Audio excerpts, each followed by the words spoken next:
Hey everybody, it's Peter from the Kia Hyundai channel. Welcome to our live video series. Today we're taking a look at the Kia Seltos EX all-wheel drive in white, and that combination is one of the most popular combinations of the Kia Seltos you can get, or just frankly the fact that it's a Kia Seltos. The Seltos is one of the most popular vehicles in our lineup and is actually the #1 seller, and they're predicting it'll be our #1 seller in Canada again this year. So what we're taking a look at today is probably one of the most best-selling Kias around for 2022. And in this video, we're gonna go really in-depth to show you this vehicle and show you things that other videos don't show you. So here's how this works. We film these live every single weekday at 2 o'clock Eastern time. And if you just want to skip to the content and you're not live with us, you can skip ahead to the 3-minute mark if you want. If you stay with us for just a second though, I'll show you how to join us live and we'll talk about some news and some notes. So we're gonna let our live audience build. We'll jump around here and I'll show you how to join us right.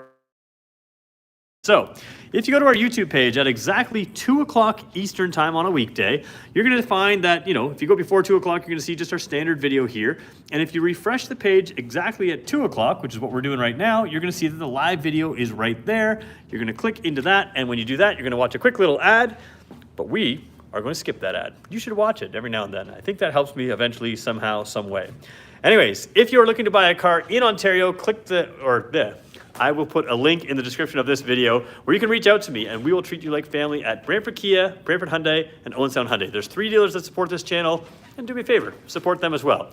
Somebody said, don't forget the key. These are my regulars. They know me, and I almost forgot this key. I had to go get it from the car seconds before. That's why we're a couple seconds later than we are normally, because I realized I had no idea where the key was. Hello from California to you, so thank you. All right, so what's going on in the news and notes section?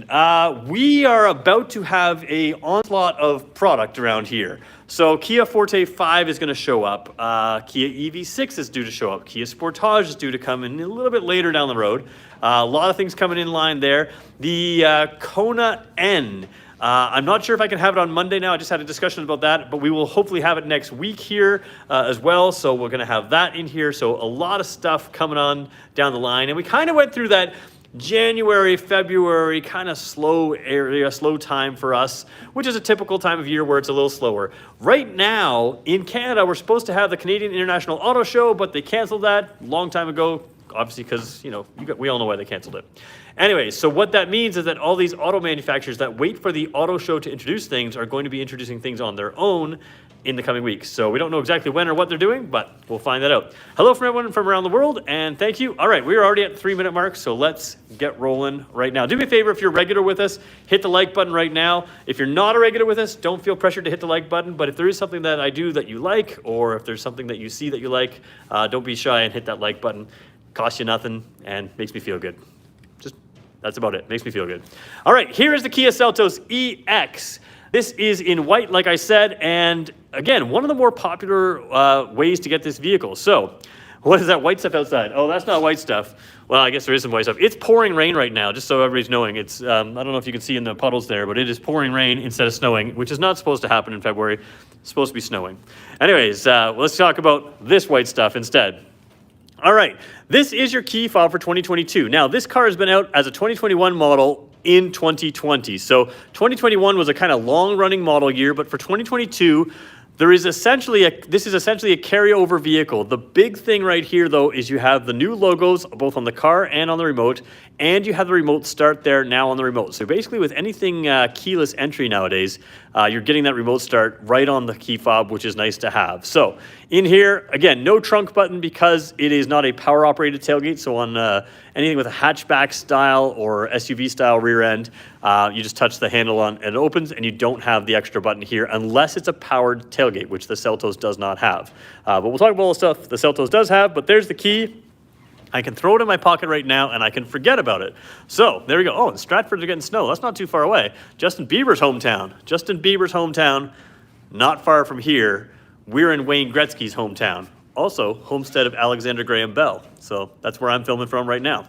All right, so when we take a look at the Seltos here, there's kind of a lot to show you, and I want to kind of start with just some of the finer details. The overall styling of this vehicle and the class of this vehicle is a real hit because most of the vehicles in this class are smaller vehicles, and they make the driver's seat relatively comfortable, although some of them use 7/8 size front seats, but then they really lose a lot of space in the rear seat and the trunk space. The Seltos doesn't do that, which means it can compete in the larger segment. And a lot of our customers kind of felt like this competed in the segment of the Kia Sportage, or Sportage if you're American. Well, the new Sportage, which is about to be released any minute now, it is a much larger vehicle than the old Sportage, which means the Seltos kind of has that size class to itself. And if you're comparing something like the Honda HR-V, in my opinion, the HR-V is not nearly as nice as this, and it is certainly smaller, especially in the rear seat. But a lot of people are looking at something like a Honda CR-V and saying, you know what, for less money than the base model, I can get the top trim of this and get all the features. And really all you want is a small crossover that fits your family and has all-wheel drive, and that's what we're talking about here. And you've also got great fuel efficiency. They do some part sharing here with the Kia Soul and the Kia Forte, and you end up with the same engine and transmission as in those vehicles, which is a good, efficient transmission, and I'll show you how it does here in the Seltos. In the Seltos, 8.8 liters per 100 kilometers, 7.6 liters on the highway, which is pretty good for a small SUV, small crossover. And of course, the pricing here is $27,995. It's actually a couple $100 more on the website. So you should buy this exact one, which is already sold actually. But $27,995, it's actually $28,195, I believe, on the website now. So that's the MSRP. And just overall a winning formula, because every trim line does a good job of giving you kind of what you need. And this EX model is that midline package, and it gives you quite a bit. So one of the things I really like about it is it has a sunroof. Now in the States, a lot of you guys have the contrasting roof, and people ask, why don't we have the contrasting roof in Canada? And the short answer is Canada decided to put that sunroof on a whole bunch of models, including this EX model. And when they put the sunroof in, apparently when they manufacture this car, they don't have a process where you can have both the sunroof and the contrasting roof. So we chose sunroof over contrasting roof, and frankly, I agree with that decision. I think there'll be more demand for a sunroof here in Canada than there will be for the contrasting roof, although would have been nice to have both. All right, coming down inside here, the EX model, again, fairly midline trim, but the second you open up, it feels like a higher end trim. Now, I gotta be honest, I did not clean this vehicle. And sometimes when they come from the compound, which is a very dusty, dirty place, the drivers have some dirty hands, and you can see there is definitely some dirt in here, and I do apologize for that. This will be properly detailed before we deliver it.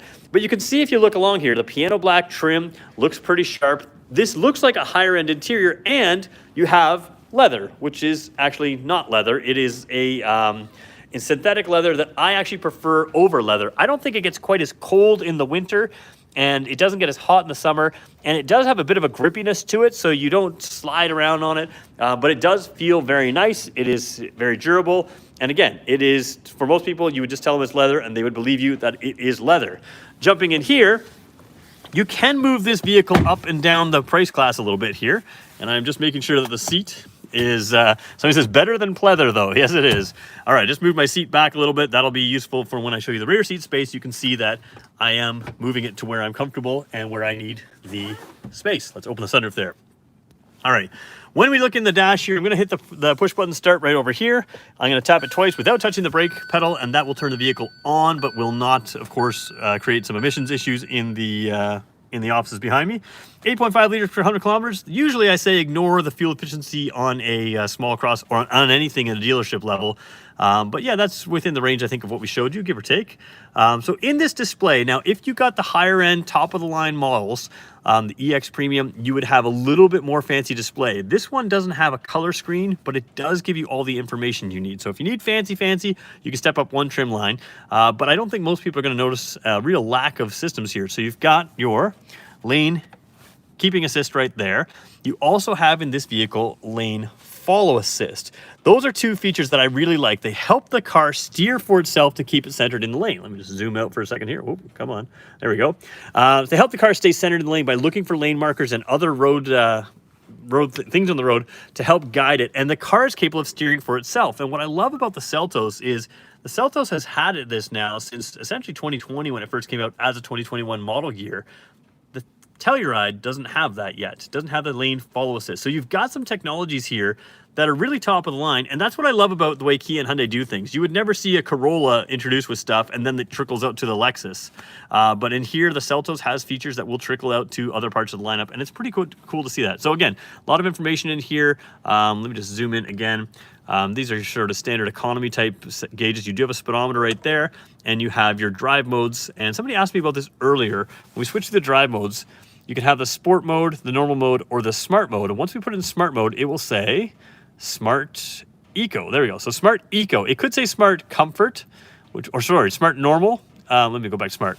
So it could say Smart Normal or Smart Sport. And somebody asked me about this, and I just want to quickly explain. This is essentially a bar graph. When I put it in drive, you're going to see a little bar move over to the eco side or over to the dynamic side. If you keep it in the econ side, the car will stay in the eco mode when you're in smart mode. If you start getting into throttle a little bit, you're starting mixing dynamic and econ, it'll move you to the normal mode. If you're driving a lot more in the dynamic side, it'll move it to sport mode for you. And what that does is our former eco mode, some people didn't like it because the way the drive modes work is you have to drive according to your drive mode. You can't put it in eco and floor it around town and expect to get great mileage. But in this car, when you have it in the smart mode, it's going to default to working with you to get great fuel efficiency. But if you're driving more aggressively than that, it's going to say, oh, the way you're driving, normal mode would probably work best for you. So we'll put in normal mode automatically for you. And if you start getting really jumpy on the throttle and start accelerating a little bit more, doing some passing maneuvers through town or getting on the highways and stuff like that, it can throw it into the sport mode without you having to input putting it in sport mode. Once you get back off the throttle, let's say you get up to the highway speed and you back off the throttle again, it'll throw it right back in an economy mode, which will work with you to get great fuel efficiency. So smart mode is definitely the mode I would recommend test driving it in, but do not be afraid to try the different drive modes yourself and see if one works for you. Maybe you prefer the feeling of sport mode or smart mode. Now, sport mode will use more fuel, but maybe you prefer the feeling of normal there, and you can see that. So that's just another example of some things you can do. This is also nice. You got driver attention level. You've got your all-wheel drive bar graph. So you can see up to 50% of your power can go to your rear wheels. Even when the power goes to the front wheels, it only goes to the front wheel drive. It's still 95% and 5%. So it's never 100% front wheel drive. Now, the other thing to keep in mind is in this class, it's notorious for cheap and poor all-wheel drive systems, and you don't get that with the Seltos. You get an advanced all-wheel drive system here, and the way you can tell is a lot of systems, their front wheels have to spin and fully lose traction before it sends any power to the rear. Now keep in mind, it's always 95 and 5, so you've always got the rear engaged at some level. But when you start out, it's going to split that power relatively evenly. It's going to give you power at all four wheels. If the car does not lose traction, then it'll back off the power to the rear wheels and move to the front for efficiency's sake. If you have to wait for your front wheels to spin before you transfer the power, what happens is you have to lose control, and then your car fights to regain control after it gets power to the rear wheels. The biggest advantage you're going to feel is when you want an all-wheel drive vehicle. Why do you want an all-wheel drive vehicle? You want it because you want to feel secure in the snow. If your car has to lose traction in order to send power to the rear wheels, you're not going to feel comfortable in the car in the snow. This car, because it does everything it can to avoid losing traction, it is a very, very good car to drive in the snow. So I just want to point that out with the all-wheel drive system. Coming over here, you have an 8-inch screen on this one. You can get a 10.25-inch screen on the higher trim lines. This one has Android Auto and Apple CarPlay, and it is wireless. So wireless Android Auto, wireless Apple CarPlay basically gives you those navigation type apps, Google Maps, Apple Maps, which are the most advanced and up-to-date maps in the world. And it throws them here on this screen for you as if it was built in, but of course it's using your phone to get some of that information. And the one thing I like to do is I like to use this button, which you can set up to do many different things. As we tap it here, you can set it up to do nothing. You can set it to go to your home button, quiet mode, display off, phone projection, phone or Bluetooth audio. So if you hit phone projection there, what that will do is it will allow this button to bring up your Android Auto or Apple CarPlay once it's all paired up, and it just feels like everything's built in. So you tap that button, you can use all your Android Auto, Apple CarPlay apps, but specifically the navigation could be pulled up right by tapping that button, which is kind of nice to have. I like to have that feature. Down here, you've got a single zone automatic climate control, and you can change the temperature right there, of course. One thing that's kind of nice about this 3 levels of auto, if you just turn it like that, it can keep the fan speed a little lower, which can keep it quieter in the dash. The big reason I like to do something like this is in the summer, you get in the car after being in a really hot day, and the car senses, hey, it's warmer than it should be in here. So it blasts the air conditioning. You're wearing a t-shirt, you freeze for that minute and a half while it brings the car back down to temperature. If you lower this setting, it will take a little longer to reach the car back down to the right temperature, so it won't blast you with the air conditioning while it's getting it ready to go. I like to keep it in that setting for most times, but the idea is always leave it in auto unless you have a really good reason to switch it, because if you leave it in auto, generally the car will be the most efficient at bringing that car to the right temperature. So that's just something you want to keep in mind, and having that auto is nice. Get the gear shift out of the way. Right here you have a space to put your phone. On the higher trim line, it is a wireless charging pad. On this trim line, it's just a space to put your phone. You know, I'd like to see it on this trim line, but you have to make some sacrifices at somewhere in the car, and that's what they do. You have a little handle right here, which people don't realize, a little passenger handle if you're going off-road or something like that. It's a pretty solid handle, so I mean, it's not like it's you know, it's not like it's solid steel throughout, but it is something that you can certainly hang on to if you're the passenger there and make use of it. You got USB port here, USB port there, and you got a 12-volt port right there, and another place to put your stuff, extra phone, extra whatever it is. The drive modes, when we were switching, we were just tipping it like that and tipping it like this. That's as far as it goes each way, so you can sort of choose your own mode just by doing that. This stays put as is. All right, while we're talking about the transmission here, drive modes, transmission, we've got it in drive right now. We can tap it this way and cycle through 8 different ranges. So it is actually an IVT transmission is what they call it. It's a CVT transmission, and it is very good for efficiency and drivability. A lot of times early CVTs were terrible. That's why Kia didn't make them. Kia figured out how to make a good one. People like it. Auto reviewers like it, people like it. Auto reviewers used to hate CVTs, but people aren't complaining about this one, and that's frankly praise. It's actually very nice to drive. The other thing that a CVT or an IVT transmission can do is allow the car to just be smooth in its gear shifts, and that's one thing this car does really well. And for a smaller engine vehicle, which is basically everything in this class, it's not a high-powered vehicle, to have those smooth shifts, the smooth transitions, it makes it feel like a more luxury vehicle, and it's just a nice thing to have. Flipping down here again, my favorite feature of every car, rump roasters. So you got rump roasters on the driver's seat, rump roasters on the passenger seat as well, and you've got the steering wheel heater as well. Between these two things, you are going to be super cozy in this vehicle. It's just a great idea. And then again, we'll turn this one off for a second. I'm going to leave mine on. Four-wheel drive lock button here. A lot of people get a little confused about what that does. 99% of the time, you just want to let the car think for itself. It's usually smarter than you are. There's a number of times where even if you lock it in four-wheel drive, if you turn the wheels sharp, now you're not really locking in four-wheel drive. You're locking all 4 wheels to spin at equal speeds. Not something you want to do on dry pavement, generally speaking. The car will try to protect itself as much as possible, but if you're stuck in the snow, stuck in the mud, try that button. It can get you unstuck. For the rest of the time, don't use that button. It's always going to be in all-wheel drive in any drive mode, and it's going to work on its own to figure out how to save you, how to give you the best traction. So overriding the system is, a lot of times people think they're pretty smart and they're smarter than the car. You're probably not smarter than the car, at least not when it comes to when you should activate and deactivate your all 4 wheels locked together. Let the car figure that out, because it will always do it. And again, when all 4 wheels are locked together, if you think about going around a corner, your outside wheels take a longer path than your inside wheels. Locking that button together can cause some driveline bind, although if you turn it sharp enough, the car will cancel it. If you go fast enough, the car will cancel it.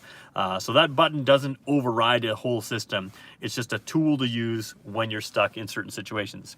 All right, keep it come down here. Hill descent control. I like to use that just camping. It just allows the car to take your foot off the brake and go down a really steep hill and keep on a nice even speed. The light's turned off in my room, so we're going to take advantage of that and do one cool thing right here. These are the ceiling lights. You can turn them all on by hitting that button right there. You get this nice bar down here and these individual lights right there. Now we're going to, oops, there we go. We're going to turn that off, and I'm also going to show you, if you just touch the glass here or the rim on this light, it turns them on, and it is a pretty cool thing. You have that in something like the K5, something like the Sorento, and here in the Seltos as well. It's a cool little party trick to show people. I like the way you can turn them on and off individually, but it just kind of feels like the future. Over here up top, we've talked about the sunroof. It is, of course, opening and tilting, so you can vent that out there. All right, we're going to go answer your questions right now. I see a bunch of them coming in. We got 70 people that have said, yes, I'm going to watch this. Sorry, 50 people that said we're going to like it. Let's set a low bar of 80 likes. We can get to 80 likes today, so let's see if we can get there. I'm going to go answer your questions right now, and then we're going to go rear seat, trunk space, lighting, features, safety. We've got lots of stuff to still talk about, so stick around for the next 10 minutes or so, and if we go overtime over that 30-minute mark, we're just answering your questions at that point. So, all right, 52 people have said, yeah, you know what? Let's give him a like. He's earned it today. Or, I like the video. Or, the vehicle. All right, 53. We're going there. We're getting there. Okay, so let's see what we can do here with your questions. I will do my best to answer as many as I can. Hello from Alberta, Vancouver. That's cool. Victoria, got a lot of people out west today. When will you have the Kia EV6? They're telling me this month. I don't necessarily believe them yet, but at this point, our very first EV6 could hit. They say should hit. I'm going to say could hit in February. The second it's here, I'm going to drive it, clean it up, and we'll have it on video the same day. So don't worry about that. EV6, Government of Canada qualified. Okay, we'll talk about that EV6 stuff later. Let's keep on this car for a second. Okay, so Hugh, you were trying to get a hold of Brantford Hyundai. Use a link in one of my other live videos. Connect with me. I will have someone call you back today. If they didn't get back to you same day, then I get to follow up because they've made that commitment to me that they will get back to you same day. So just come through me and I will make sure that they come back to you. So like I said, every one of our live videos, as soon as the live video is done, has a link to reach me. If you need to get a hold of Brantford Hyundai, Brantford Kia, or Owen Sound Hyundai, use that link and I will make sure that they follow up with you right away. So there's that. Okay, all the warning lights are on. The warning lights are on because I didn't turn the car on. Somebody says a great vehicle. They have the same vehicle, so there we go. Some people are saying, yeah, go for the premium. Yeah, we'll talk about why you should get the premium over this one in just 1 second. Do you know if the USA models which of the USA models have the heated steering wheel option? I'm not sure which ones have the heated steering wheel there. It's going to be less available there than it is here. I don't know why. Canada tends to equip their vehicles very well. So far, hard to find these in the US. It's hard to find them in Canada right now as well, but I'm being told that will improve in the coming months, and the auto industry is a crazy place right now. So let's keep rolling here. I think I got enough questions. Yeah, I don't see any more questions right now, so let's roll through. Rear seat space. Again, for this class of vehicle, this is very large for the class. And I think that really makes it compete with the class above. And when you're competing with the class above here, you basically get to have more tech, more features, more everything for the dollar. And it works quite well. So when I jump in here, remember, I have this seat set to where I need it comfortable. Now, obviously, the headrest is way too high, so we're going to push that. Well, I don't think that matters for the video, but that was higher than I needed. Headroom, very good here. More than something like the Kia Forte. Not massive, but I'm 6 feet tall, and I'm perfectly comfortable. The seat that I'm on can recline one slot back, just a little bit back. I'm just going to leave it where it is right now. You do have an armrest here, which we'll show you right now. Comes down there and sits like that. You have the cup holders in there if you want them. As we put it up here, you can see my legs, very comfortable. I'm easily on the seat. My legs are down. There's lots of space underneath the seat in front of me for my feet to move in there, even if I was wearing large, big boots. And there's a lot of space for a small crossover, a small, short, easy to park, easy to drive car.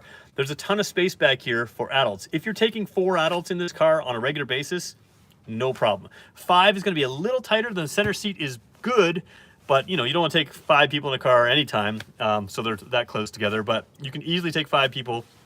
4 people are going to be comfortable, even if you're driving across the country. Okay, let's take a look here. You could have heated rear seats if you moved up 1 trim level. You don't have that here. You still do have a pocket on this side and plastic back seats, which are easy to wipe. My biggest pet peeve is if you're going to put a pocket in here, just put one on the driver's side too. They don't do that here. I don't know why. I think they need to do that nowadays. Down here you have the vents, as you can see, which is rare on some cars. And you also have the USB port and a space to put a phone or another item there. It's on a nice little angle that it's not going to slide away. So just kind of a nice little spot there. The hump there in the middle, even though there's a drive shaft through there, is not that tall. So something like the K5 would have a much taller hump through there because the car is lower. This one, they can keep it lower because the car sits a little taller from it. So ground clearance is good in this car. If you're driving the snow, you've got good ground clearance. And while we're at it, let's just show those lights there. They do kind of echo the ones out front. These ones, though, you can't touch them to turn them on and off. All right, let's jump out for a second, and we're going to go cargo space, and we'll talk about some differences between this and the higher trim model. So let's flip over here. Excuse me. All right, down here, you have the button right underneath there. There's a new Kia logo down there. Here is the trunk. Now, some of the higher trims have a cargo cover. The cargo cover cannot be added to this car. And people have asked me that in the past, and I've never been 100% positive until right now. When you add the cargo cover, it's the plastic that fits it a little bit differently, and you don't have that here. Now, what you do have is, remember I mentioned that these were seats that could recline one spot. You can lift this up and pull it down like that, and you can see that one comes back on that white body color clip, whereas this one sits forward on that clip. And it does give you a fair bit of recline just for a little bit extra comfort. And again, just sort of, you can see that. We're gonna go for maximum cargo space, so we're gonna just leave it up in the upright position there. And if we're talking about maximum cargo space, this floor, well, that's just not good where it is. It's fine if you just want to fold the seats flat and have a flat floor across to the seats and have a no, interruption there. But what we're gonna do is we're gonna lift it underneath there just to see our spare tire. And then we're gonna drop this down by pulling it back, letting it drop and sliding it back in. A one-handed, easy to do thing. And I say easy to do, and it's of course not gonna slide in super easy for me. Something in that spare tire area is just a hair high, so it is now a two-handed thing. Oh boy, there we go. Normally that's a very, very easy thing to do. We'll check that out. It's just that there's something in that spare tire that's sitting up a little bit. But then you can see we dropped the floor from this shelf there down to there. So you can see it's, dropped to the part of the length of my fingers anyways. And that creates a lot of space for my coworker and one of my best friends, Teddy Bear. Teddy Bear is my trunk measurement tool. And if you look at our videos, we use the same Teddy Bear in all our videos. And it just gives you a reference point for how big a trunk is compared to another trunk. Some people say I should use golf clubs. Some people say I should use different things. I'm not here to measure your devices. I'm just here to show you that which trunk is bigger? Well, in this case, you can see this is bigger than something like a Kia Soul and, a little bit shorter in floor length than something like a Kia Forte. But you do have a lot of space to stack them. If you fold down the seats, you can take a large item. It's a very square opening here. A lot of crossovers kind of get fancy with their styling and close off that trunk a little bit. This is square and open, and it works very well. And with that lower floor, you've really got a lot of space. It's surprising how much space that gives you by just lowering the floor. And again, you can have it up or down. Sometimes I like to have it up, and then you can throw things like gym shoes or something like that underneath the floor there. And especially if they're smelly gym shoes, when you put your gym shoes or something like that with your spare tire, this cover just insulates some of that odor that comes from your shoes if you're anything like me. And then you don't have the, that sitting there in an open vehicle. If you had a sedan or something like that, obviously then you have the trunk, but just keeps things a little bit separated. So don't forget, even with this in the lower position, oh boy, now we're having some trouble getting it back up. I'll fix that later. There's something jammed underneath there that's not normal. So if you keep stuff underneath there, it is an option for you for luggage. All right, closing that down, I want to show you lighting. There are some lighting differences in this car than some other cars. So let's just take a peek at what I'm talking about. All right, so we're going to turn the headlights on. I'm going to turn the vehicle to the on position. Oh, key needs to be inside. Got to put my hip in there. Let's try one more time. All right, lights are on. Left side signal's on, and we're good to go. So left side signal, first of all, you've got your signal light there, which is good to see. You've got your daytime running lights, which may flicker on camera. Let's see if we can get them over here. Sometimes these will flicker on camera, but you can see it comes down and out, and it goes across there. On the LX model, it'll stop there. On the EX model and above, it continues in here. This is a lighted piece that if I turn the car off, that would not be lit. And when you have one of these following you at night, you can really point out that. It's hard to see on camera, but you can sort of see that extra little design detail, and it's pretty cool. Now, get up to LED lights. I always recommend LED lights if you can spring for them, but not everybody's gonna wanna go that far in the lineup, and that makes some sense in this car especially. You get pretty well equipped as is. So when you have these lights here, you have the projector beam headlight, which is nice and sharp cutoff, like there. And same thing with the projector beam fog light, sharp cutoff like that. And you can see, as we take a look on the wall over here, you've got the sharp cutoff fog lights, sharp cutoff headlights. They're very good lights. They're just not the white LED lights that I love a little bit more than these. Now, the difference is, come on camera, on the higher trim, you have LED lights in here and signal lights down here. On this trim, your signal lights are up here and your LED or your regular headlights are down there. So a little bit difference to the face of the vehicle right there. I don't think it's a big deal to a lot of people, but that is how it works. And out back, same kind of thing. You've got some cool design language in here. So you got the lights that wrap around there. You can see they're flickering. If they're flickering on camera, the upper ones, it's because they're LED. So you do have some LED lighting down here, and they've got some 3D effect. Like it really kind of builds as it goes in. It looks pretty cool in person. And then doesn't matter what trim line you get, you do not get LED signals, but you guys do say that you like the signals in the clusters there and not down lower, and that's what they've done here as well. These are just reflectors there. These are not the exhaust pipes. On different Seltos, you're gonna have different rear trim, and this is just an exhaust looking area, but it is not the actual exhaust pipe. Nice sort of silver trim down there on the EX trim. So there we go. Oh, one final thing to point out, roof racks. I'm a big fan of roof racks. A lot of people don't talk about them. I think we should more because I carry kayaks on my vehicle. When you have long spread to a small crossover, that's a good thing. A lot of roof racks, for whatever reason, probably for aerodynamic reasons, they're not designed to be aerodynamic on other manufacturers, and they start them back here and have a little short one that ends like right here. These ones are long. You've got a little grab handle here, so you can grab that. You can stand on the tire to tie stuff down and reach up nice and tall. But you do have long roof racks. So if you have longer ski box, longer canoe, kayak, having that spread in there really helps you to get something tied down securely for when you're driving. Some people ask sometimes, can this vehicle tow? It's not rated to tow, but you can get a hitch to get a hitch mount bike rack or something like that if you wanted. Lots of options. All right, 30 minutes in. I'm gonna go answer your questions. We're at 63 likes. We were going for 80.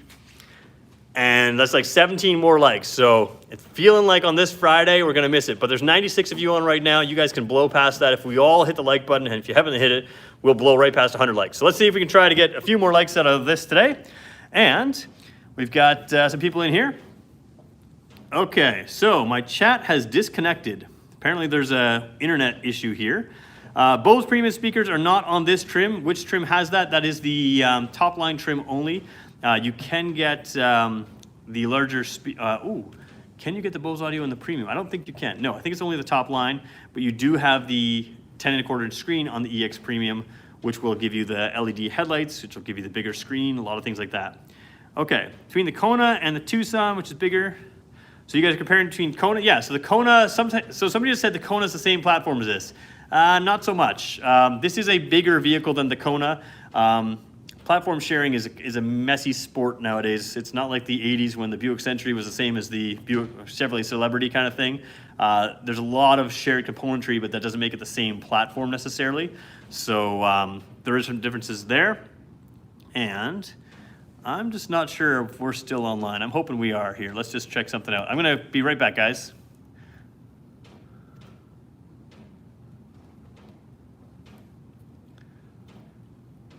All right, we are back. Okay, so I see your comments here coming through, but I can't. I'm gonna have to refresh my page here to see if I can get them on my screen. How long does it take dealership to order a steel gray color?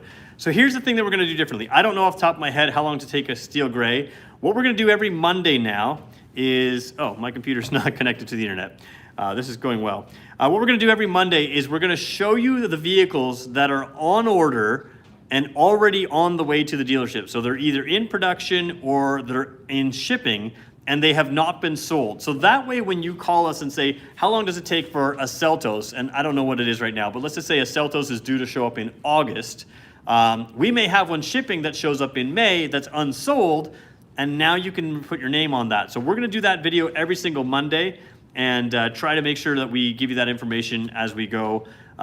As far as getting what you want and getting it earlier. So we just feel like that's a good way for us as a dealership to make sure that you guys are getting the vehicles that you can as quick as you can. So, all right, your questions are coming in here. Adaptive cruise control, not on this model, but on other models. Just real quick, yeah, your questions are coming in on my phone here, but they come in and disappear. My computer that I use to go back through them, I'm having an internet connectivity issue. So I do apologize if I'm missing your questions today. I'll answer as many as I can if I see them come up here. But yeah, adaptive cruise control is on the EX Premium and above. It's not on this. In Canada, you can get the, on the SX, you can go up to get things like heads-up display, not on this particular trim that we're looking at today.